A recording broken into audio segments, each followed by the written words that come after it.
Alors bonjour, je suis François Noël du service aux entreprises de la Commission scolaire des découvreurs. Et avec quelques intervenants du monde du spectacle, nous avons conçu un programme de formation qui s'appelle Agent de spectacle.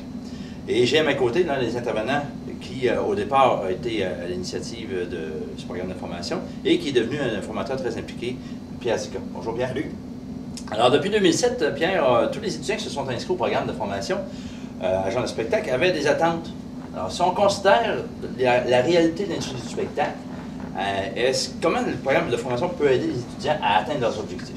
Bien, tu viens de le dire, c'est que les gens arrivent ici avec des attentes, puis quand on regarde le monde du spectacle à l'extérieur de ce monde-là, ça paraît toujours très très beau, ça paraît toujours « wow, c'est glamour, c'est trippant », sauf que la réalité est un peu tout autre. C'est parce que quand ils arrivent ici, ils s'aperçoivent que, bon, il y a des règles à suivre, il y a aussi un monde complet à gérer.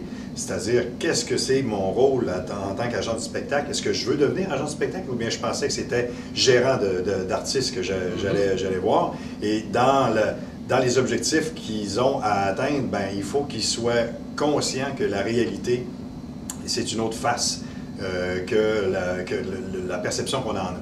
Alors, c'est bien sûr qu'on leur donne tous les outils nécessaires à, premièrement, comprendre le monde du spectacle, comment ça fonctionne, parce que c'est un monde qui est assez fermé. Ça marche beaucoup par contact, ça marche beaucoup par expérience. Alors les gens arrivent avec des attentes, mais dans le cours, ils s'aperçoivent rapidement que c'est autre chose et c'est beaucoup plus sérieux qu'on en pense. C'est pas juste de dire « Ah, moi, je vais faire un show, puis je vais avoir 2-3 bandes avec moi, puis yes, je vais gérer comme devenir un genre de René Angélil de ce monde. » Alors les attentes sont bien différentes, mais on leur donne tous les outils pour atteindre leur objectif. Dans le sens que il faut leur montrer à gérer leur artiste et gérer leur carrière dans un monde qui est déjà bien établi, puis ils ne feront pas ce qu'ils veulent. Okay. Et toi et moi, on a déjà pris de la formation dans différentes sphères de nos carrières, etc. Et souvent, on a des œillères. On focus sur un item ou quelques items, puis on oublie ce qui se passe peut-être alentour.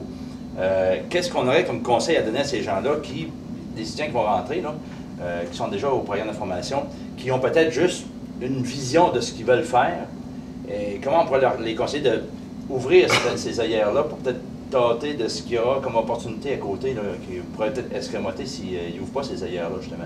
Bien, c'est ça. Il faut que les gens arrivent ici comme une éponge, dans le fond, sans vraiment d'attente, et de prendre tout ce qui est donné comme formation avec une certaine ouverture, puis de ne pas juger, surtout, que tel côté, par exemple, je ne sais pas moi, producteur de spectacle, au niveau des médias, au niveau de l'agence de spectacle, de ne pas dire « Oh non, non, moi je ne veux pas ça parce que telle raison ».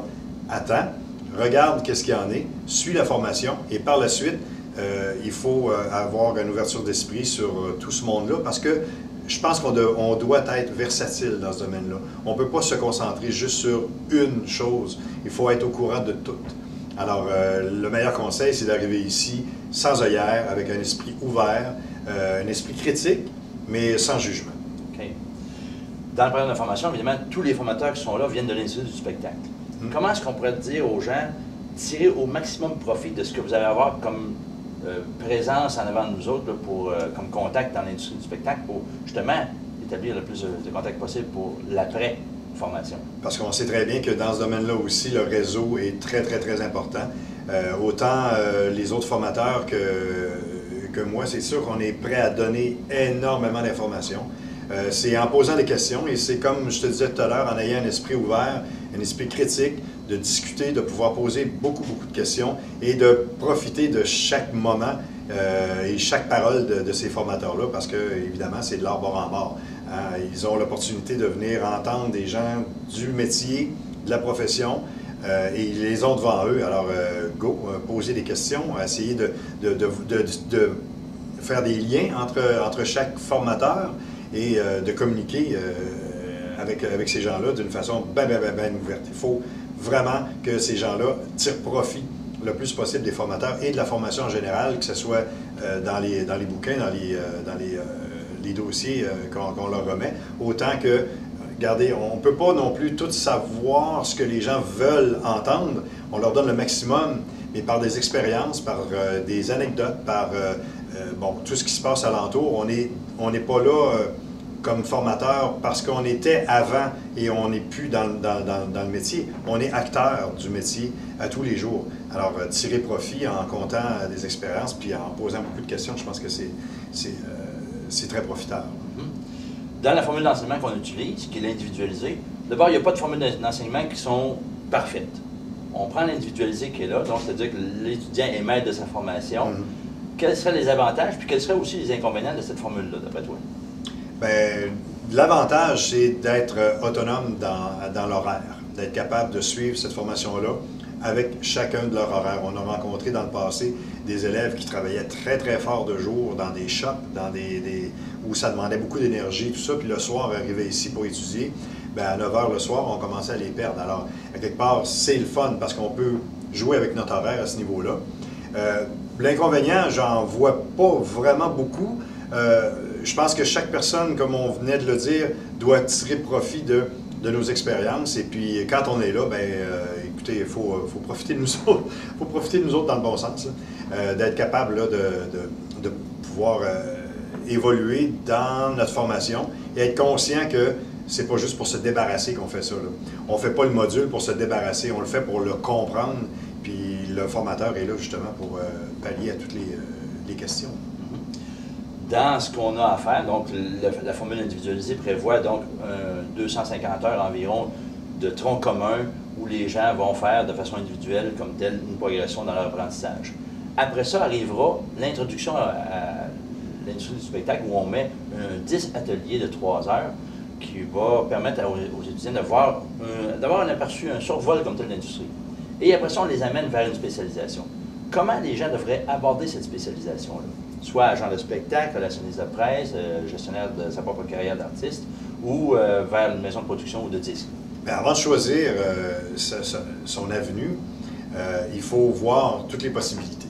Et puis, il faut se connaître. Je pense que d'ores et déjà, avant d'arriver ici, il faut bien connaître c'est quoi nos aptitudes, quelles sont nos forces, quelles sont nos faiblesses. Optimiser sur les forces, essayer de corriger les faiblesses ou d'améliorer ces faiblesses-là. Mais il ne faut pas aller contre nature. Quelqu'un qui déciderait d'aller, par exemple, je ne sais pas, moi, suivre la formation de gérant d'artiste, quelque part, il faut savoir que c'est quoi les exigences. Médias, dans les relations de presse, il faut savoir c'est quoi les exigences avant de s'en aller là à tête perdue, juste pour dire « Ah, ben moi, les médias, ça m'attire, ça m'a toujours attiré. Ouais, mais est-ce que tu es faite pour ça? » Il faut y aller vraiment dans la nature même de la personne. Sans ça, si vous allez contre nature, ça va vous revirer d'en face un jour ou l'autre et vous allez probablement le regretter. T'sais. Alors, il faut bien se connaître. OK. Et avec l'expérience que tu as dans le domaine depuis le temps que tu es dans l'industrie du spectacle, là, les étudiants, quand ils vont sortir du programme de formation, qu'est-ce qui les attend? De grandes aventures, beaucoup de passion, beaucoup d'énergie. Il ne faut pas penser qu'on s'assoit sur notre steak quand on sort de là, puis tout va se faire tout seul. Comme dans n'importe quoi, c'est le travail. Puis quand le travail est terminé, bien, il reste encore du travail. C'est pas compliqué, tout passe par là. Motivation, et puis c'est un monde extrêmement exigeant, mais très, très, très profitable. Puis c'est un beau monde. C'est sûr et certain qu'il y a bien des gens qui voudraient faire ça, mais les aptitudes sont peut-être pas tout le temps là. Mais dans le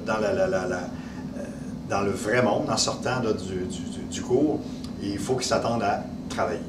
Et c'est juste comme ça, en sortant, en participant à toutes sortes d'événements, et faire aussi du bénévolat.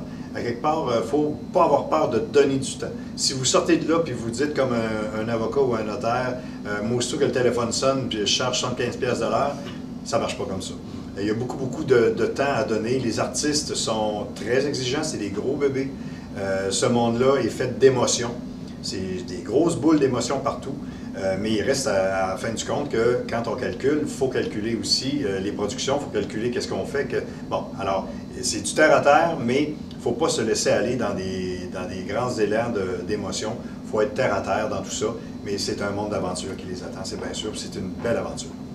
Bien, merci beaucoup, Pierre. Et on aura l'occasion dans d'autres modules de se revoir et de reparler de d'autres sujets. Avec plaisir. Alors, merci beaucoup et bonne formation.